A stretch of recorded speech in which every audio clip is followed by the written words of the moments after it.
Is there something we are missing to experience true happiness? In this video, I'm going to respond to a post that I saw on Quora. What is the key to happiness? So I'm going to dive into this. What is happiness? And is there something that we can all experience that goes beyond happiness and is not controlled by outside circumstances? Hello everyone, my name is Jason. I'm a teacher in the Quantum School of Zen and have been practicing Zen meditation for almost 28 years. Some of you know that once in a while I will receive an email from Quora, and sometimes there will be a post that catches my attention. Recently I saw a post that caught my attention and I would like to share it with you. So here it is. What is the key to your happiness? It's simple. Not caring. Okay, so the reason why this caught my attention is the key to happiness. What is happiness? I've talked about happiness in a couple of my videos, but decided to dedicate a full video about this topic. And also, is not caring the key to happiness? This is why I want to dive into this. I think the first thing is to define happiness. Well, what is happiness? I'm sure if I asked 100 people, I'm going to get 100 different opinions.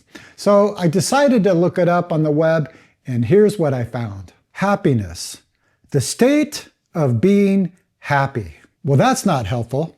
What is the definition of happy? Happy, feeling or showing pleasure or contentment. Okay, so what is contentment? Contentment, a state of happiness and satisfaction. So you can see that this definition of happiness just goes around and around and around.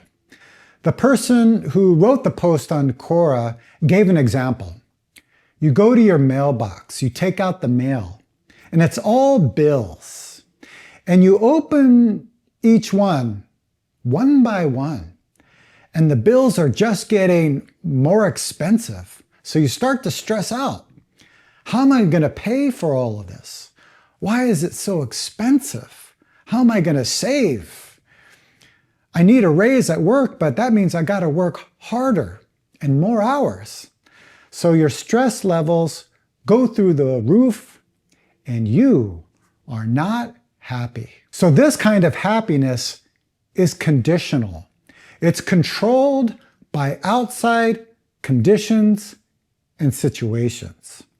Inside, I am not happy. So I look outside of myself to get something that will make me happy. If I get that ideal relationship, then I will be happy. If I get my dream job, only then I will be happy. If I make a certain amount of money, then I will be happy. So I'm not saying this is good or bad, but there's a problem with this. And I talk a lot about this in my videos. Number one, I don't get that thing that will make me happy. So I'm dissatisfied, not happy. Or I finally got that thing. Now I am happy. But guess what? You cannot keep it. There's nothing that we can keep in this world. So I am not happy. Or finally I get that thing, but only if it was a little bit different. Or maybe I want more. Then I will be happy. So this kind of happiness is always controlled by outside conditions and situations, and this will always lead to dissatisfaction. Some of you can stop right here in this video and just take ownership in your life. Accept the truth of this reality. And like I mentioned earlier, wanting something is not good or bad. It's just that one of these three things will happen. And I think when we realize that, that can really give us some clarity in our own lives. But if you want to dig in deeper and get to the source of our unhappiness, then continue on. The Taoist philosopher Wei Wu Wei, am I saying that right? He once said, "Why are you unhappy?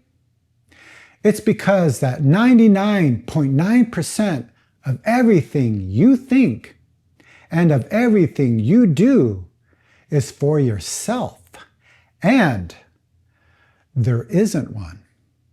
This is a really powerful teaching. I actually read it from this article.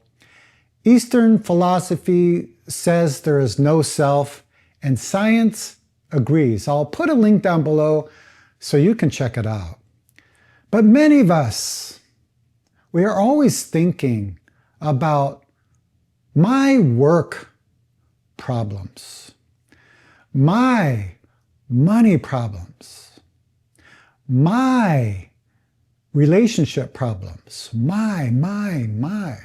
But what if we took away this my, or took away the self? Then what? I want to share a little bit of this article with you. The great success story of neuroscience has been in mapping the brain. We can point to the language center, the face processing center, and the center for understanding the emotions of others. Practically every function of the mind has been mapped to the brain, with one important exception: the self. The article continues, perhaps the reason we can't find the self in the brain, it's because it isn't there. So there are a lot of things that science can't find. So in this case, this is why people explore spiritual practices. Because I think intuitively, we know something's not quite right. Even if we have everything we want, something's not quite right. So people may explore their true self. But put those spiritual practices aside and just sit down and investigate honestly, with sincerity. What is the self?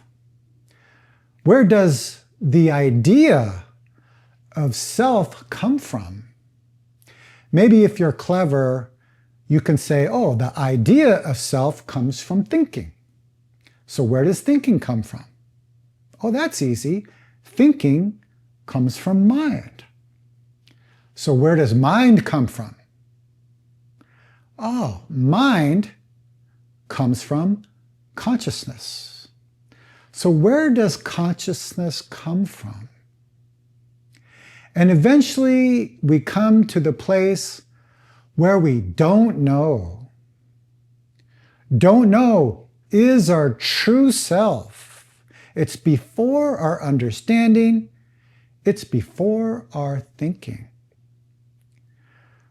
So if we're not thinking, then what? Have you ever had that experience listening to music when you are absorbed in the music, not separate? Where is the self then? Or maybe you're playing with your children, engulfed in your activity. Where's the self? Or maybe you're hiking in the mountains and there's that moment where your self and nature are not separate. I think many of us have had that experience. In Zen, we call that your true self.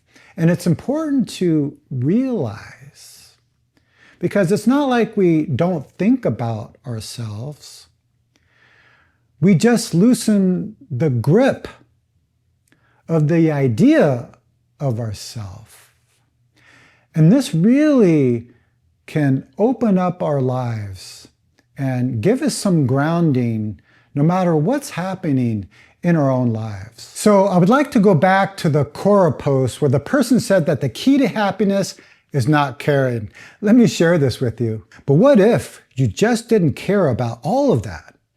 What if you didn't care how others perceive you and just acted out what you wanted? What if you didn't care that you always felt positive, but accepted your emotions for what they were? What if you didn't care about any plans and took what happened as it happened? What if you didn't care for your life to be anything other than what it is? What if you could just say, oh well? After reading this, I really don't resonate with it. I don't care. It's almost like it's coming back to the self or ego. I don't care about anything. I don't care about anyone. Oh well. But I don't think that this is what the author is pointing to, especially reading this at the end. Happiness boils down to accepting yourself, your situation, and everything about you. True happiness happens when we step outside this cage that we created. Now, I really resonated with this, especially the part of stepping out of our cage that we created. I even made a video about that. I'll put a link down below so you can check it out. But it's our attachment to our thinking that created this cage. This is why we are unhappy. So it's really important to wake up and realize this true self. Because then we accept the moment as it is. We have the capacity to be intimate with this moment. Even if I'm sad, angry, or happy, I'm still content because my happiness or being content or complete is not dependent on anything outside of myself. And this true self is something that no one can give you. And it's also something that no one can take away. I hope this video was helpful. You can let me know by liking this video, share this video with someone, or put a comment down below.